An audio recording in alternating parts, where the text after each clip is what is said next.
Assalamualaikum semua pembina Harimau Malaya. Hari ini Harimau Malaya ada di Kuala Kangsar, home of BRMFC. Bersama saya di sini Ketua Pegawai Eksekutif BRMFC iaitu Tuan Ghafari Nasir. Apa khabar Tuan?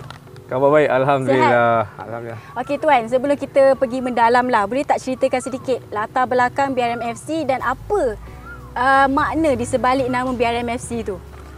Okey, untuk makluman BRMFC ni ditubuhkan pada tahun 2008 lah, diasaskan pada tahun 2008. Ketika itu namanya RPA 4 lah sebenarnya. Sebenarnya nama RPA 4. Okey. Tapi pada tahun 2012 kita jenamakan semula kepada BRM lah. BRM ni maksud dia budak rumah murah sebenarnya. Oh. Tapi sometimes je kalau nak jadi budak rumah mahal pun boleh juga. Tapi sebenarnya budak rumah murah lah maksud dia BRM tu. Dan kita masuk liga lokal lah. Kuala Kangsar League, liga di sekitar Negeri Perak dan lain-lain lah.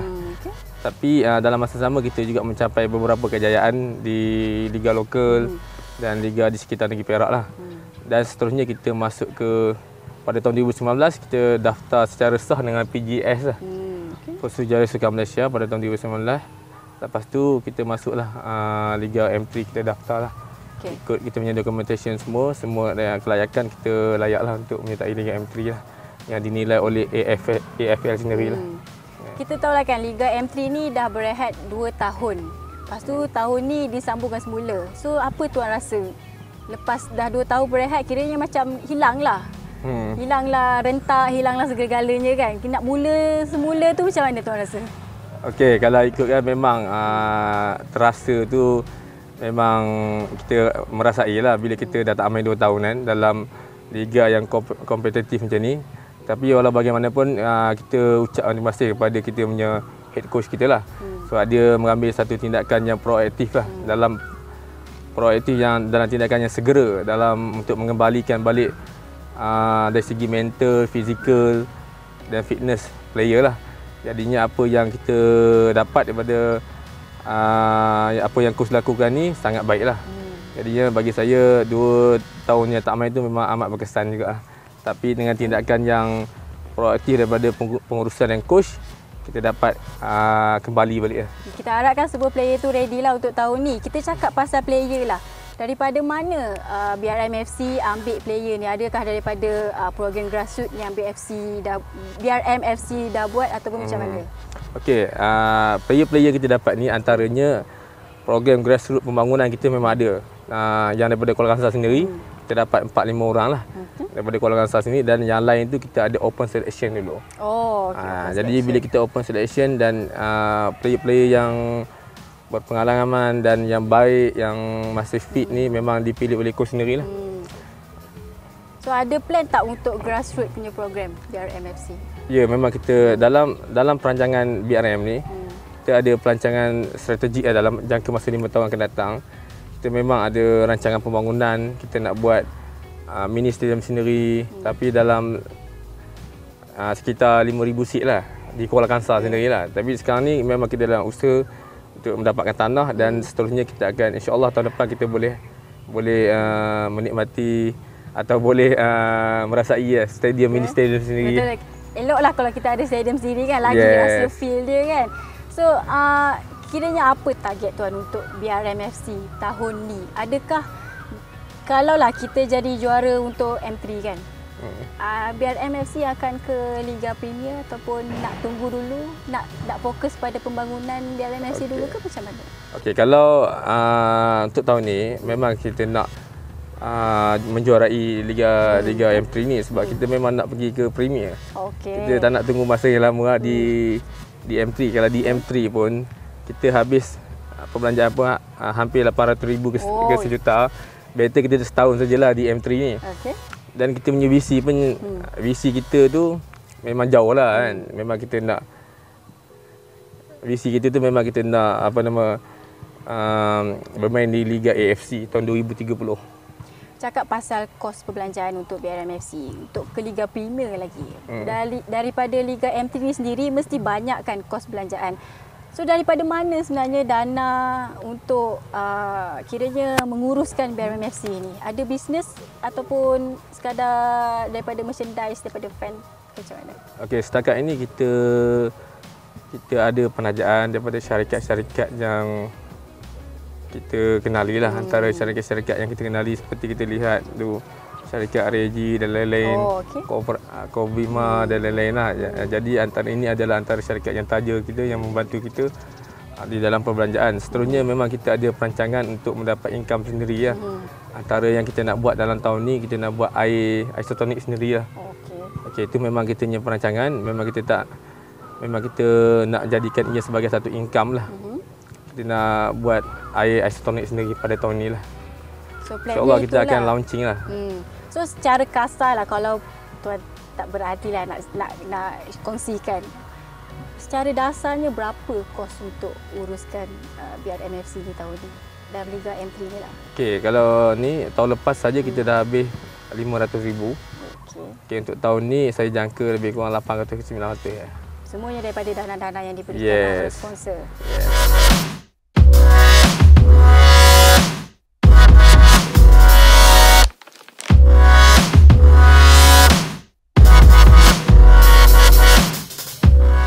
Bayangkan tuan, BRM FC ni jadi juara Liga M3 dan semestinya akan ke Liga Premier. Yes. So dengan dana-dana yang ada ni, boleh tak tampung untuk ke Liga Premier nanti? Sebab kita mestilah kan kalau Liga Premier at least 2 ke 3 juta setahun, satu musim mungkin. So tuan rasa dana ni cukup tak untuk Liga Premier? Adakah dah ready BRM FC ni sendiri? Okey, kalau sekarang ni, kalau dana yang kita guna untuk tahun ni Liga M3 untuk diguna pakai untuk Liga Perdana, saya rasa memang tak cukup. Sebab tu tahun ni saya ada rancangan perniagaan untuk BRM. Antara yang saya sebut tadi lah, kita nak buat air isotonik sendiri. Jadi saya punya bahagian marketing akan marketingkan satu Malaysia air isotonik tu. Dan saya yakin insya-Allah fan-fan di Kuala Kangsar akan beli punya air tu. Mesti. Sebab air tu penggunaan dia selalu tak macam jersey semusim sekali orang beli. Betul. Tapi air itu saya jangka dan saya yakinlah insya-Allah akan dibantu dan dibeli oleh peminat-peminat bola sepak Kuala Kangsar ni lah. Betul. Jadinya itu antara saya nak jadikan sebagai income utama untuk kita persediaan untuk liga jika kita menang liga dan masuk ke Liga Perdana lah. Sekarang ni proses untuk keluarkan air isotonik tu dah pada tahap yang mana? Dah nak keluar ataupun masih lagi berada pada tahap tengah-tengah ke, awal lagi ke, masih dalam perbincangan ke, macam mana? Sekarang ni kita telah berbincang dengan satu kilang lah. Dan kita sekarang ni kilang ini OEM je lah. Jadinya kita just bagi kita masih dalam rundingan. Dan kita akan finalis dalam insya-Allah dalam 2-3 bulan ni. Dan kita akan launching lah. Kita akan launching kita punya air tu. Dijangka lepas raya lah kan. Oh, lepas raya tahun ni lah. Tahun ni juga. Okay. Ini persediaan untuk tahun depan lah, income tahun depan.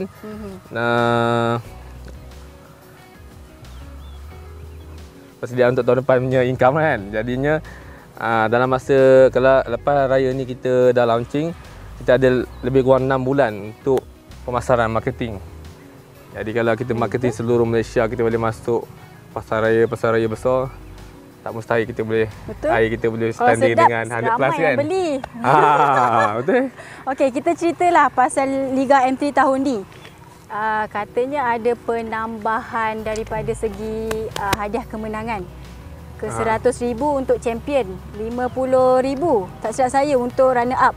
So adakah dengan hadiah kemenangan yang bertambah tu boleh jadikan motivasi untuk BRM FC untuk pergi ke seterusnya, ataupun duit yang mungkin akan dapat tu lah kalau champion lah BRM FC. Tapi saya harap BRM FC champion lah kan? Yes. Thank you. Adakah dana itu akan digunakan untuk pembangunan dan penambahbaikan BRM FC ataupun akan terus guna untuk Liga Premier? Macam mana? Okey, kalau insya-Allah lah kalau kita menang, duit itu saya nak bagi bonus kepada saya punya player dengan pengurusan lah.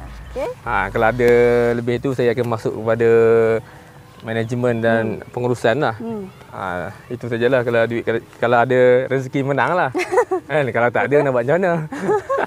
So kita nampak lah kan ada setengah kelab tu bila dah dapat dana dia berbelanja kita nak kata boros. Ha. Dia belanja je tapi bila dah sampai setengah musim liga tu dia dah tak ada. Tak ada duit. Tak ada duit. Kiranya berhenti setengah jalan. So macam mana BRMFC sendiri kiranya menggunakan dana tu sebaik mungkin supaya tidak jadi seperti kelab-kelab yang tersebut lah. So macam mana dia uruskan perbelanjaan tu? Okey, kita tahu timeline untuk M3 ni sampai bulan September.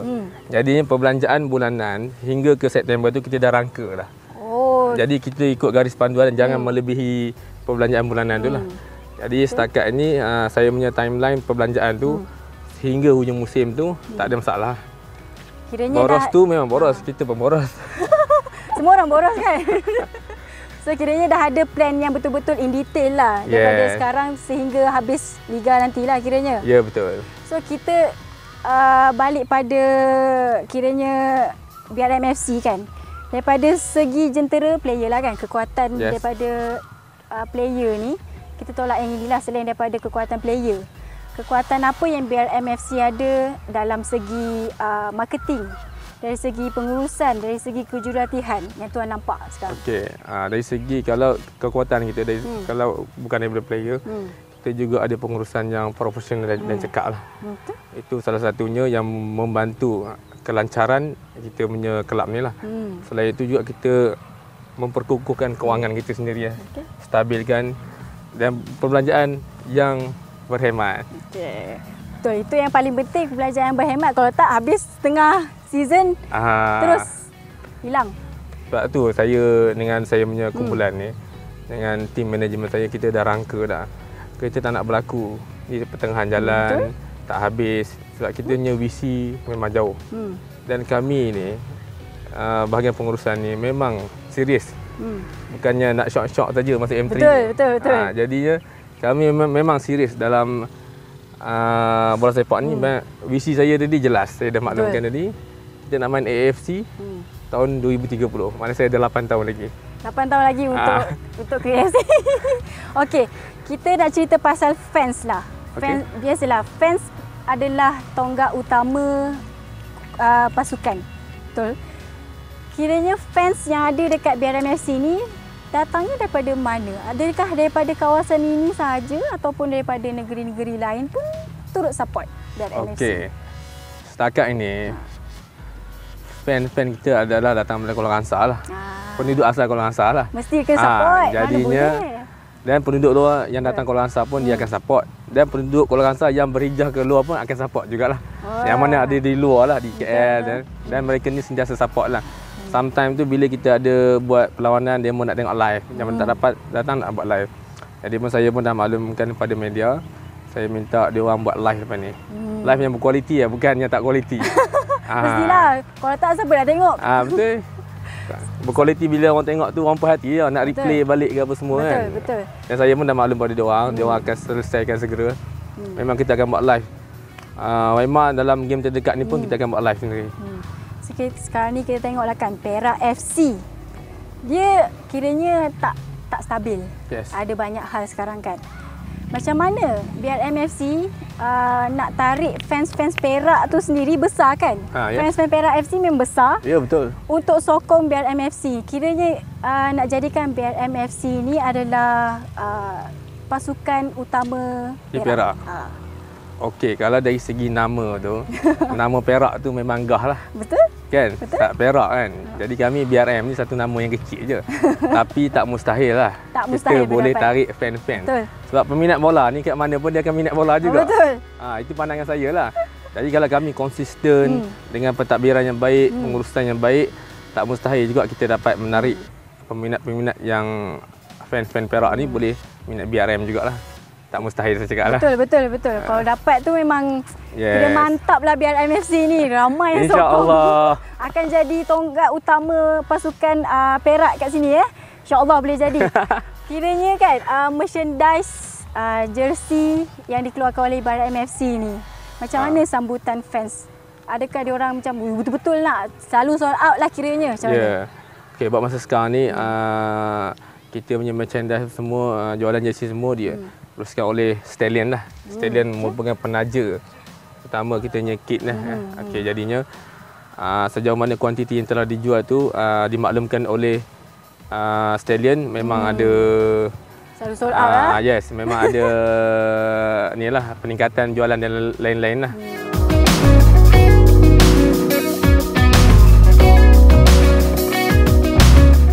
Bila coach dilantik sebagai ketua jurulatih, first impression coach bila nampak tim ni, apa yang coach rasa? Potensinya macam mana?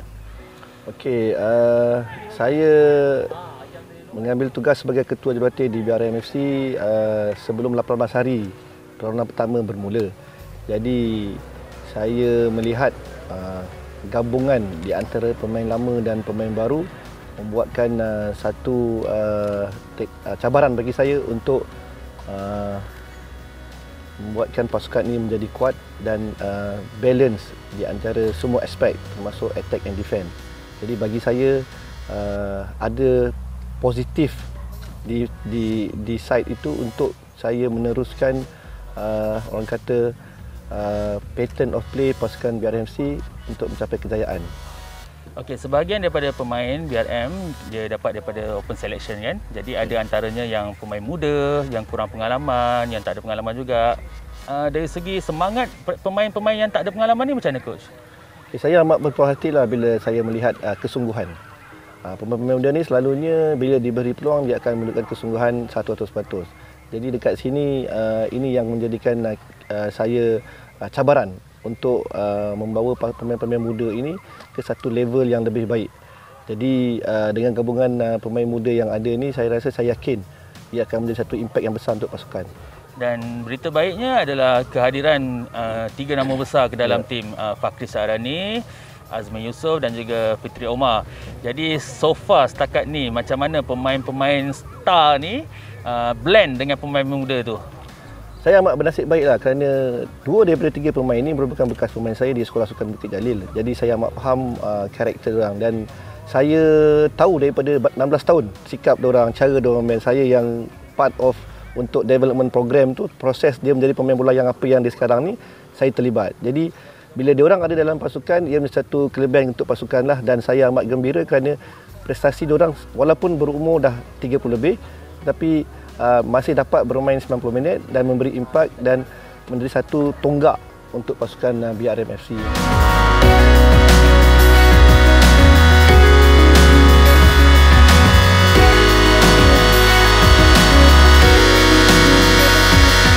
Okey, Fakhri Sahrani, kita baru-baru ni dikejutkan bila dapat berita Fakhri memilih tim M3 iaitu BRM FC. Apa sebenarnya motivasi ataupun sebab faktor pilih tim BRM FC?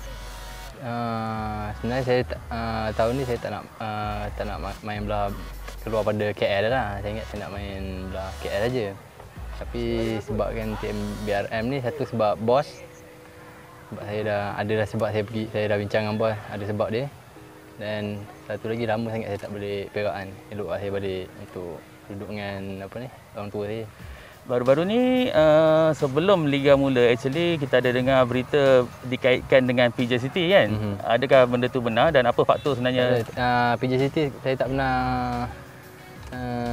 pernah deal ataupun jumpa dengan mana-mana staff dan manajemen sana. Dari mata Fakhri Sahrani, tengok tim BRM ni bila dah berlatih bersama, apa kekuatan yang ada yang boleh bawa BRM naik ke Liga Premier? Salah satu dia sebab saya dah mula-mula saya datang, saya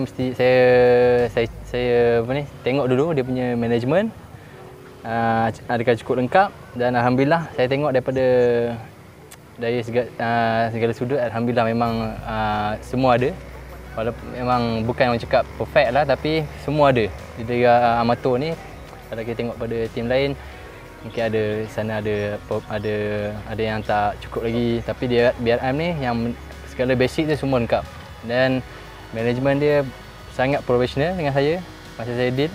Dan satu lagi, kekuatan kita orang ni daripada segi training yang coach kita orang yang saya kenal, memang saya suka coach ni datang sini. Mungkin dia punya training dan taktikal dia akan bawa kita orang pergi jauh dan capai matlamat kita yang sebenar BRM ni. Okey, soalan saya yang terakhir, sebab kita nampak sekarang masalah utama tim Harimau Malaya iaitu ketiadaan penyerang. Penyerang yang betul-betul berkaliber. Saya rasa boleh katakan last is Fakhri Sahrani lah. Lepas tu dah tak nampak betul-betul sesiapa yang betul boleh lead. Sampaikan player tempatan yang main dalam liga, pemain utama pun susah nak jumpa sekarang. Apa komen Fakir tentang situasi ni sekarang? Okey. Mendapat ikhlas saya untuk penyerang kebangsaan kita. Kita ada penyerang. Tapi kebanyakannya bukan bermain betul-betul posisi number 9 and number 10 tu. Dia banyak daripada kanan atau kiri. Sebabnya posisi tengah tu, number 9 and number 10 tu banyak terlampau, memang orang cakap 99% dikuasai oleh pemain import kita. Sebab tu kita ada problem untuk national team kita. Bila kita tak bermain kat liga kita tak banyak main untuk posisi itu, dan tiba-tiba kena panggil untuk national call up untuk bermain untuk national team. Itulah problem kita. Kita tak biasa main kat itu, kan kita kena main di tempat nombor 9 dan nombor 10 tu. Itu yang problem kita.